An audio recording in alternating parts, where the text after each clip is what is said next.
Sir Mings, ito na po yung sewing machine na gusto nyo po makita yung full video nya. Ito po yung full setup natin, sir ma'am. So ito po yung transformer natin, isasaksak natin sa outlet natin. Tapos itong wire natin na kulay black, saksak dito sa transformer tsaka dito. Then ganito po yung unang gagawin natin pag tayo po ay magre-refill ng sinulid. Itutulak natin dyan, sir. Tapos dito isasabit natin dito, sir. Ayan. Then ito po yung button start, speed control, selector ng mga tahi, automatic, lock, reverse. Okay? So, magre-refill po tayo ng sinulid, sir. So ayan po siya. So nasa sa inyo na po kung gaano kadami yung iloload yung sinulid dito sa ating bobbing. So sir, ito na po, sir, yung ating setup sa bobbing case. So ito po siya. Pagkatapos po, sir, gaganito natin at ilalabas natin dyan, sir. At kung may mga concern kayo, mag-message lang kayo at mag-PM po kayo. Din yung karayom natin, nakalubog po siya, itataas po natin ito. Ganito po yung totoong pag-ikot nito, sir, yung pinakamagandang ikot niya. Huwag po kayo mag-ikot doon. Tapos ayan po siya. Then papasok natin dyan, tutunog po yan, sir. Ayan. Okay, so okay na po siya. Then maglalagay po tayo ng sinulid sa itaas. Ito po yung lagayan natin, sir. Ayan. Then igaganito natin. Okay, then pagkatapos dito, pinaka-importante po dito, sir, maipit. Para maipit po dito, igagano nyo po siya, parang isosoksok nyo po siya. Then meron pong hook doon. Pag inikot natin ito, makikita po natin yung hook. So ganyan lang po siya, sir. Then pag galing ka na dito, dire-diretso ka lang dito, sir.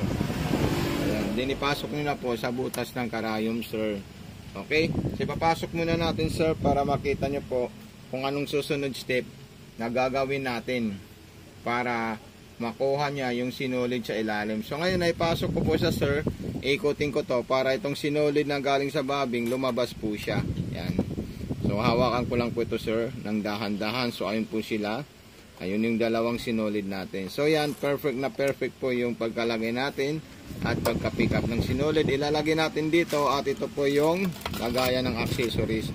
Ganito lang po yung pagbukas, pag-open, pagsarado, sir. So maglalagay po tayo ng tela, sir. Sir Mings, ito po yung sewing machine natin. So ito po yung mga option ng stitches natin. Nasa pang makapal po siya, pang cotton, pang manipis din yung button holder po niya. Okay? So ayan po siya, sir, yung button start natin. Then long press for reverse po siya, sir. Ayan. Then i-check natin yung ginawa niya po, sir.